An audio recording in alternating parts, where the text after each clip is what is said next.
나의 은퇴자금 계획, 어떻게 준비해야 할까요? 우선 국민연금과 퇴직연금 등 노후자금의 예상액을 확인해보는 것으로 시작해봅시다. 통합연금 포털 사이트에 접속하시면 한꺼번에 확인하실 수 있습니다. 그리고 현재 라이프 생활을 감안하여 노후에 필요한 월 생활비를 추정해봅니다. 퇴직 후 필요한 월 생활비는 각자 다를 수 있습니다. 미래에 내가 수령할 연금액과 지출액을 비교한 후 은퇴 크레바스에 보충되어야 할 노후 생활비를 계산해 봅니다. 마지막으로 부족한 노후 생활비는 장기적으로 나의 투자 성향을 고려한 절세 효과를 가진 금융상품으로 해결해야 합니다. 특히 퇴직연금의 경우에는 어떠한 상품을 선택하느냐에 따라 은퇴 후 퇴직금이 달라질 수 있으므로 신중한 선택이 필요합니다. 여기 다음과 같은 고민을 가지고 있는 세 사람이 있습니다. 은퇴를 앞두고 있는 55세 김현금 씨. 퇴직금 신청을 어떻게 해야 하는지 고민이시네요.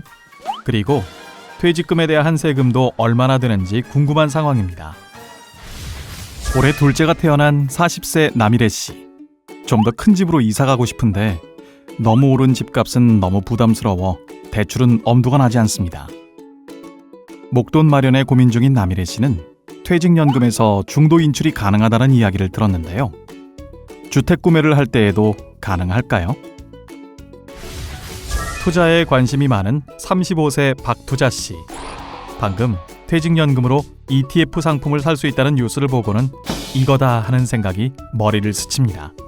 하지만 ETF 거래를 하려면 퇴직연금을 증권사로 이전을 해야 한다고 하는데요.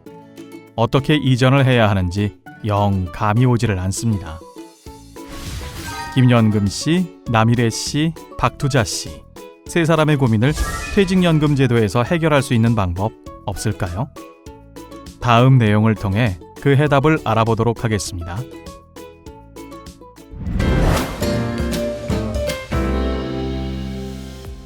퇴직연금 제도에서는 근로자 퇴직급여 보장법에서 정한 사유에 해당할 경우 담보대출과 중도인출이 가능합니다.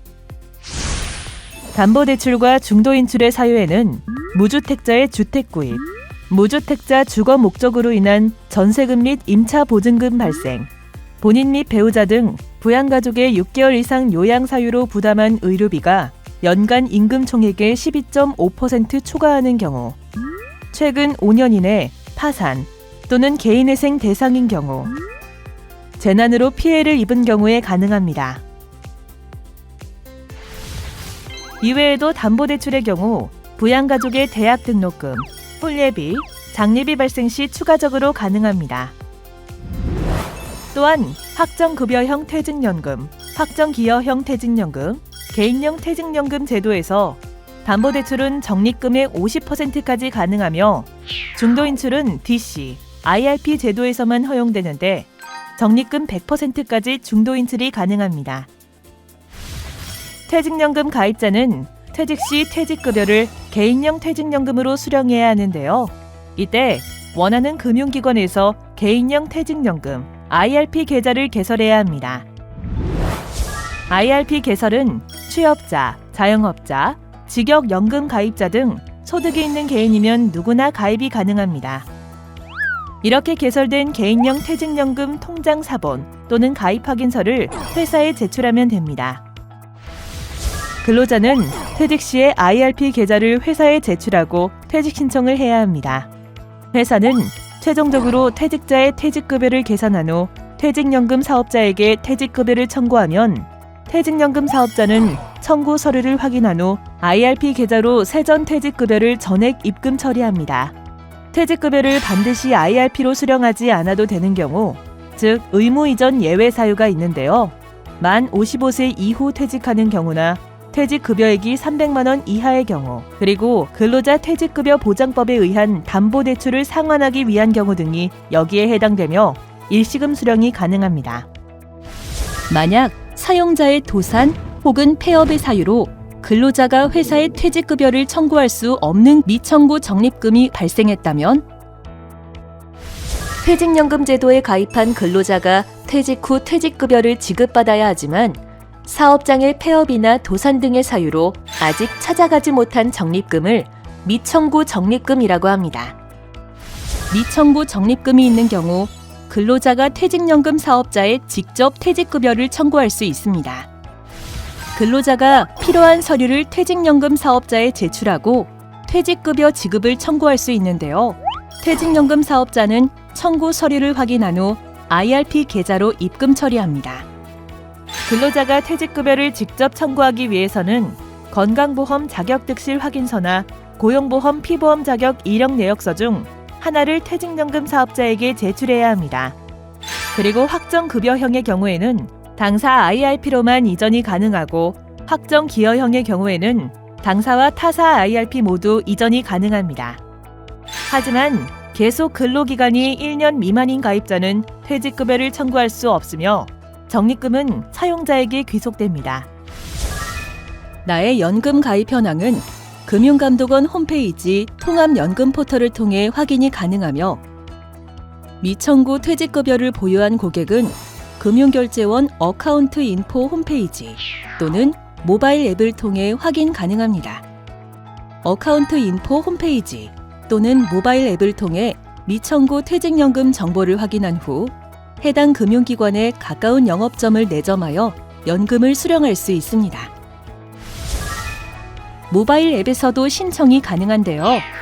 신청하는 방법은 미래에셋증권 M스탁에 접속하신 후 메뉴에서 연금 관리에서 보이는 퇴직연금 미청구 적립금 신청에서 신청할 수 있습니다.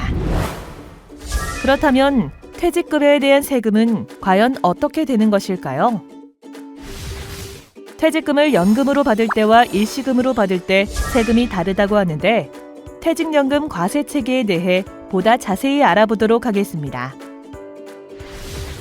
퇴직급여를 IRP 계좌로 이전받아 연금으로 수령하게 되면 연금 소득세로 과세되어 연금의 수령 또는 일시금으로 수령할 때와는 다른 세율이 적용됩니다. 퇴직급여를 연금 수령할 경우에는 연금 소득세로 적용되는데요. 실제 연금 수령 연차가 10년 이하인 경우에는 퇴직소득세율 70%만 적용받아 30% 절세 효과가 있으며 실제 연금 수령 연차가 10년을 초과하는 경우에는 60%를 적용받아 40%의 절세 효과가 있습니다. 하지만 연금의 수령을 할 경우를 보면 퇴직소득세가 적용됨을 알 수 있습니다. IRP에 추가 납입하여 세액공제를 받은 금액을 연금 수령 시 수령 나이에 따라 3.3%에서 5.5% 연금소득세가 적용되지만 연금의 수령 시 기타소득세 16.5%가 적용됩니다. IRP 추가 납입분 중 세액공제를 받지 않은 자금은 과세 제외 처리됩니다. 또 하나 참고할 사항은 IRP 개인 추가 납입 시 세액공제를 받을 수 있는데요. 세액공제율의 경우 총급여 5,500만 원 이하, 종합소득 4,500만 원 이하일 경우 16.5%, 그 외에는 13.2%로 적용됩니다.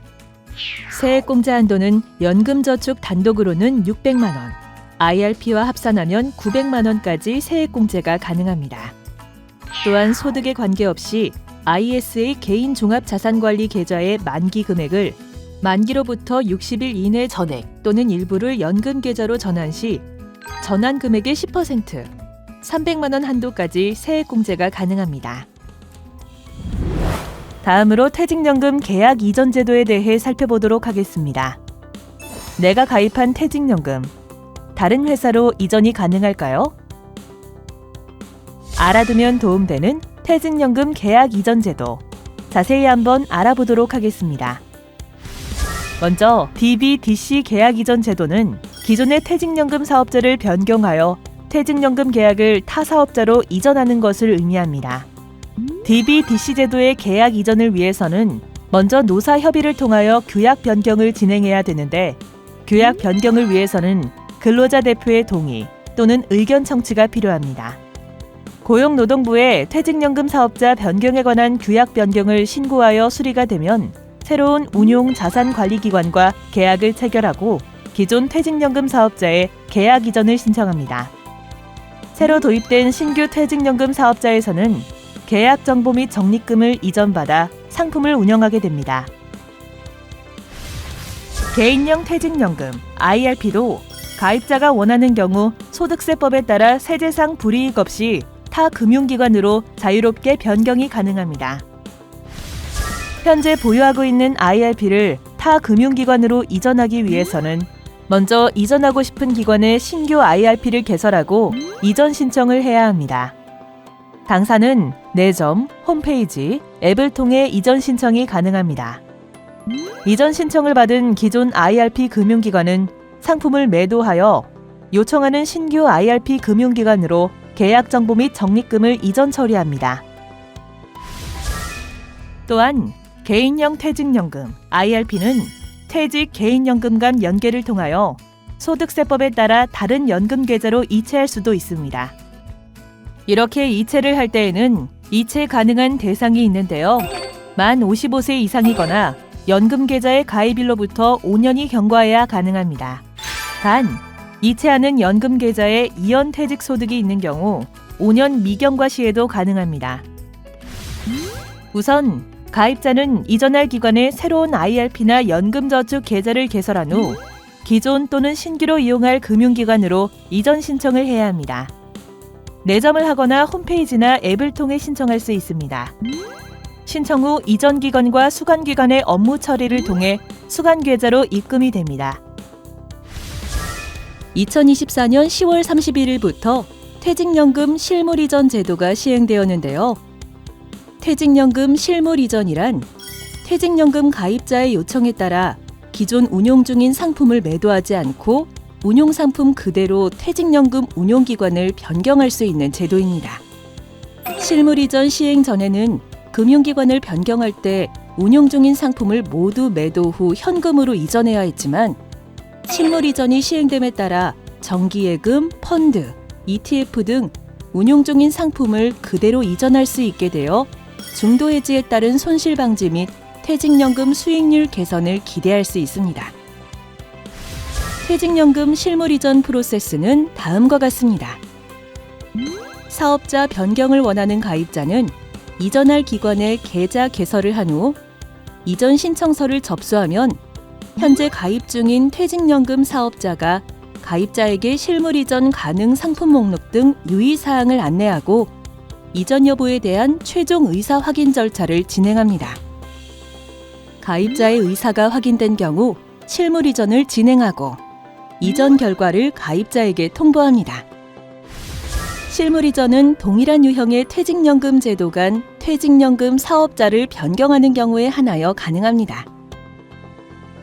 또한 모든 상품이 실물 이전 대상에 포함되는 것은 아니며 퇴직연금의 계약 형태, 운용 상품의 특성 등에 따라 실물 이전이 불가능한 경우가 있으므로 이전을 고려하는 가입자는 보유한 상품의 실물 이전 가능 여부를 미리 확인해야 합니다. 운용 중인 상품이 실물 이전 대상에 해당하더라도 새로 옮겨가는 수관회사에서 동일 상품을 취급하고 있어야 실물 이전이 가능하며 수관회사가 판매하지 않는 상품은 실물 이전이 불가능합니다. 또한 수관회사가 취급하는 상품은 해지 없이 이전이 가능하지만 실물 이전 대상이 아닌 상품들과 수관회사 미취급 상품은 상품 매도 후 현금화하여 이전해야 합니다. 해당 내용을 꼼꼼히 확인하셔서 현명한 의사결정하시기 바랍니다.